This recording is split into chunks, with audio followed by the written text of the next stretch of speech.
whole precept distinguish true from false. So today is very much about self-cherishing views, and which is always which is actually the minds of the ordinary, and that's a way the world we live in is being developed. So deluded mind is the cause of all deviant action. So we understand that one. And that's why we are in practice, so that we are able to get rid of delusion. But then there are various doors, if you like, that we need to tackle. If we want to clear the deluded mind, there are various hindrances or obstacles that we have to overcome. So that's pride, arrogance, and self-importance. And then when we have this, we are conceited and we look down on others. And that is arrogance, right? And the Master always mentioned there are 7 types of arrogance. Through we doubt and suspicions, we are deluded and go against principles. So then there's the other door that we need to open up, which is doubt and suspicion. So unless we get rid of this, and we always be suspicious of people who will talk to us, approach us. What is it that they want from us? Or what is it they're taking away from us? So although we uphold precepts, we cannot distinguish between true and false. So this part here, although we uphold precepts, and there are 2 parts to this. One is, are we upholding the right precepts that Master mentioned? Number 2 is, even if one uphold the precepts, the effort to uphold the precepts and be committed with it is not an easy practice. I mean, even for us as householders, there are only 5 precepts for us to uphold, and yet it is not easy. Okay, for example, even the first precept, undertake not to kill. When a mosquito fly by, are you able to do that? Or and across a path, are we able to do that? And so if you reflect upon that, it is not easy, of course, but it is one that teaches us to be mindful in our ways. Then in the chronic darkness of ignorance, we hesitate and cannot set our resolve. And this is the chronic afflictions that we have. And this darkness of ignorance, affliction of ignorance. And because of this, we cannot set our resolve to be committed or be disciplined in our practice. So in Master's explanation, Master has been reminding us to reflect on our nature and examine our mind. But this is the part that resonates with my sharing with you all much earlier about our self-analysis. So we need to analyze ourselves where we are. It's not just about when we start the practice. It's from self-analysis that we get to know ourselves. But very often, the way we live, especially for us as householders, we always learn to live by observing others. We spend very little time or effort in actually observing ourselves. And observing ourselves is obviously going inside to understand our inner being. And that is about the consciousness of awareness of ourselves. But if we know that, self-analysis, we get to know ourselves. And that is when we get to know ourselves, then we will know whether we are actually out of course or there are gaps in our character, things like that, that we then can correct ourselves. So we rein in and bring back to our original nature and back on the path. Because once we are deluded, our actions will deviate. With pride, arrogance, and self-importance, we become conceited and look down on others. That's what is saying in the initial verse. So this is all about our self-cherishing ways. And more often than not, our self-cherishing ways is inert in us. So we do not even know that we want things be done our way, our thoughts arises. Once our thought arises, speech will follow, action will follow. So when that happens, before you know it, you already shot an arrow out. Once an arrow has been shot out, you cannot retrieve the arrow. So people with doubts have no faith in anyone else. In fact, this is because they do not have faith in themselves. Their beliefs are actually very limited. So, you see, doubts, once one has doubt in any teaching, it will just set aside with total disregard on whether that teaching or those words are the truth. And that's become a barrier. But if one has doubt and wants then undertake the effort to seek the truth, then that is one that you have at faith, and you undertake the effort to find out what the truth is. And this is a part about the practice of the 4 bases of fulfilling powers. And my master mentioned, you need to have faith, then the effort, and the mindfulness and wisdom, or concentration and wisdom that we need to undertake if we want to have those fulfilling powers. So therefore, the effort must be made to clear your own doubt.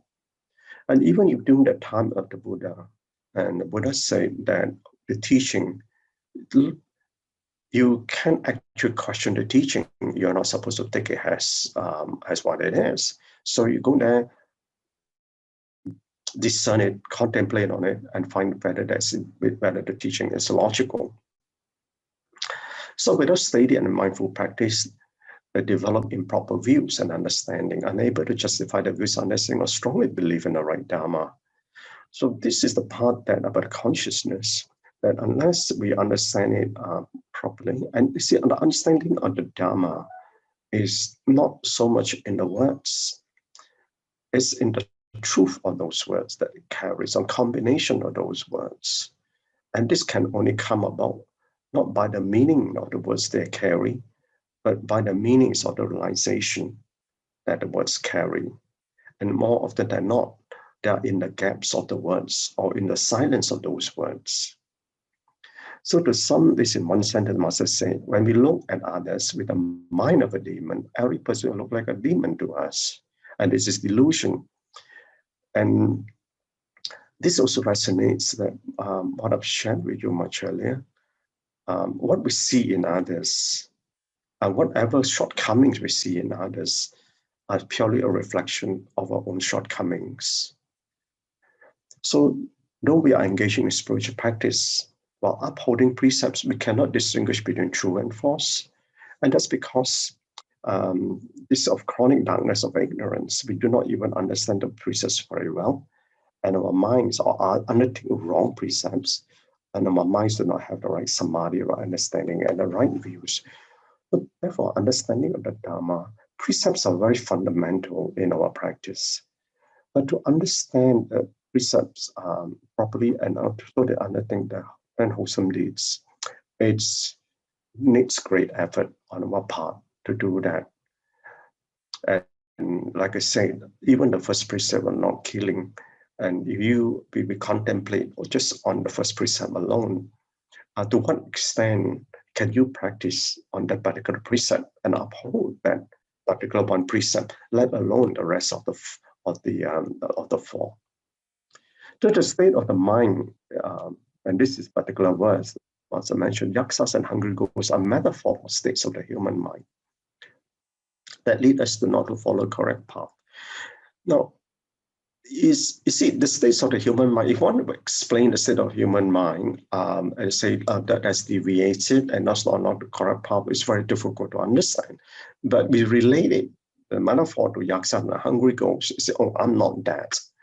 And this is exactly what Master is trying to say from the sutra. Or to hold extreme deviant perverse views, and that's what those views are. But very often, more often than not, as I said, we do not even know where we're heading.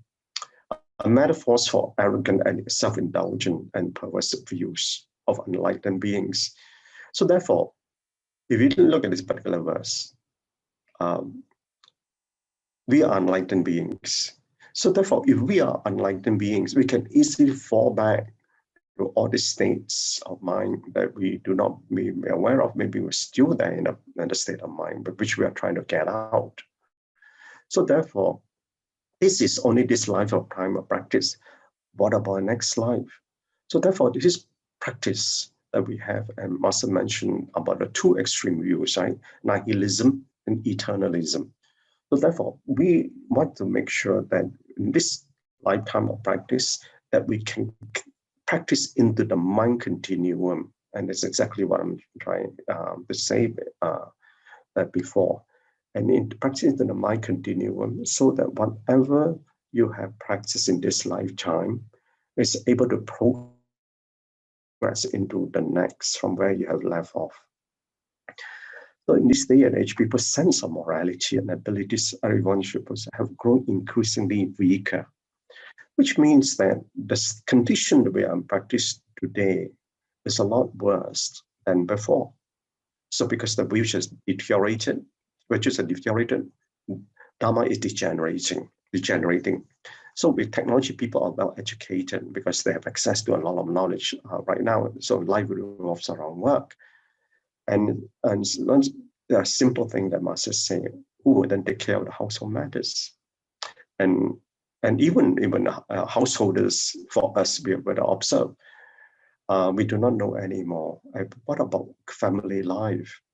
And many do not even know how to cook or how to wash the clothes. So there's not much of a family life. So even beyond looking at us as a householder in a family and observe this, we can see that those values or virtues have been deteriorating. So we must strictly maintain our moral integrity, right, which is the second of the 6 parameters, right? Morality. And earnestly uphold our resolve on the moral path we are diligently seeking. So this is the one that keep us, we are being reigning so that we do not deviate from our precepts and our virtues. So in this time of in this world right now, our views and understanding have become distorted. If we don't quickly return to a more humane state of mind, if we do not return to having respect of family duties and relationship, then in the future, the problem of aging society will become much more serious. So even in practicing humanity in human beings, it's not easy. And humanity has been deteriorating. So it's from, imagine if we cannot even address the humanity, what about spirituality? So we cannot graduate to spirituality without humanity. And we cannot practice going to enlightenment or divinity without even having spirituality. So the fundamental part Master mentioned here is you must not forget the humanity part of this in our practice. As superficial knowledge leaves us no satisfaction. Superficial knowledge is purely academic knowledge, and purely based on the capacity and capability of the mind.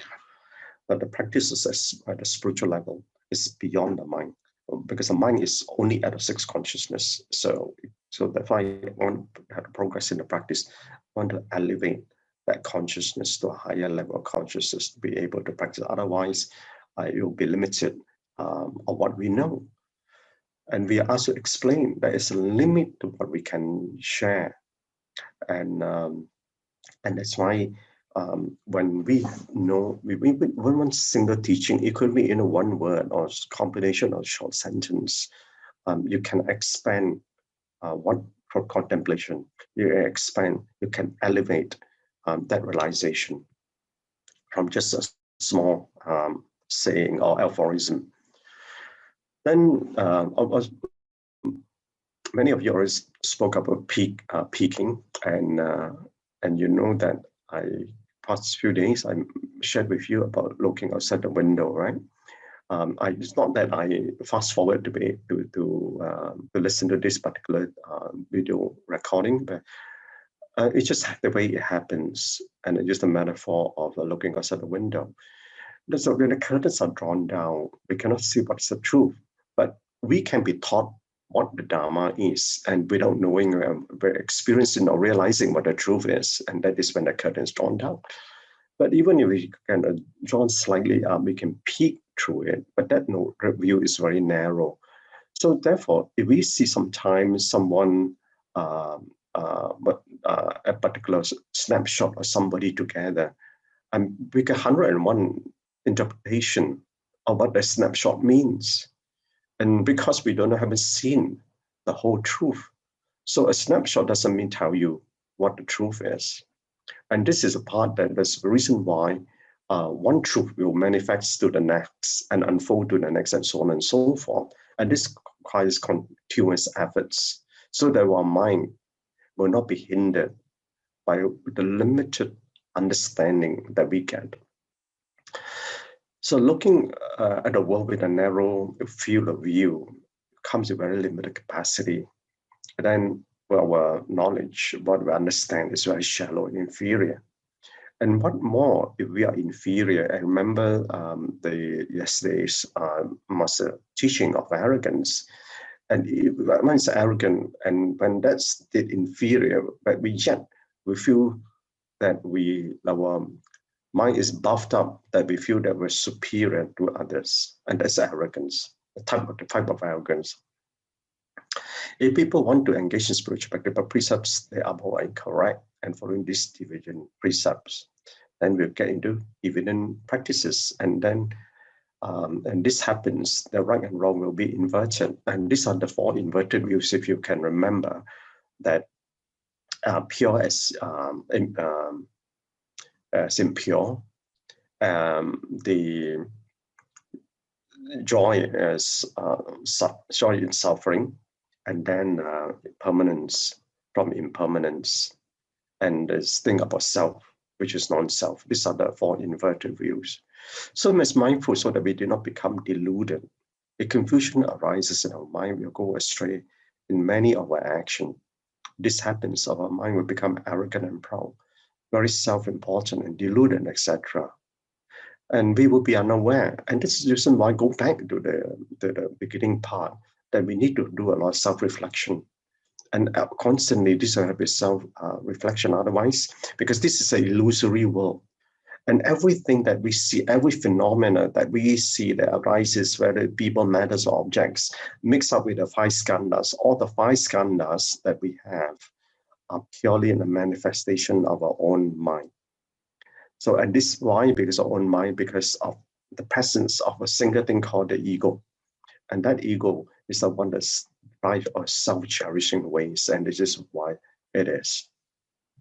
So, on contemplation, and this is all about self. Everything is about self, which is the arising from the five acute afflictions. So know that the misery of life in samsara is caused by attachment to the self. So we undertake the precepts as much as we can, but we could be still very mindful and aware of the self of our inner being, self in our conduct with others. So for inner peace, there is no room for self-cherishing and self-glorification. But to develop inner peace can only come about from having change of character. Because once a character has been changed, you'll be very mindful of your conduct, isn't it, with others, right? But before you can be mindful of your conduct with others, your consciousness will have grown aware of yourself. So this awareness of that consciousness can only come about when you live through life. If every day comes to your life, that you embrace it, to learn, to repay, and to fulfill. Because when you do, your inner being will develop. You find that you have inner joy, and then the inner peace is filled with compassionate virtues, and your mind is filled with noble virtues.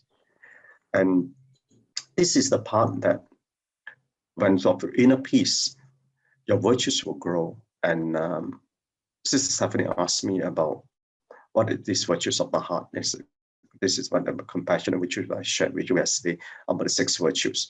But there are 6 more in these noble virtues in here of the mind. So with inner peace, you're ready for wisdom learning. So it's only when you get into the part about the noble virtues, that then only then you can graduate and slowly grow towards wisdom learning. As on relationship, as you renounce self-cherishing only from self-cherishing ways, but you see from the view of others, then we can cultivate in harmony with others. But we can only do that if we can, especially we can develop the inner peace in us. So setting the foundation of inner love within you. Now, this inner love can only come about when you have developed your inner peace. Because how can love come about when one is not peaceful? It's only logical, right? So we should attract the good influence into your life. Because if you have harmony, have inner love, obviously you will attract, because the beauty of your inner being will attract others who come to you. And this is when you have your good influence into your life or practice. Then harmony opens the heart of sameness and oneness with others. And you can resonate with everyone in any time, under any conditions. All right, thank you. On behalf of all our brothers and sisters here, please accept our deepest appreciation, Brother Chin, for your daily great summary and wonderful so-called insight here.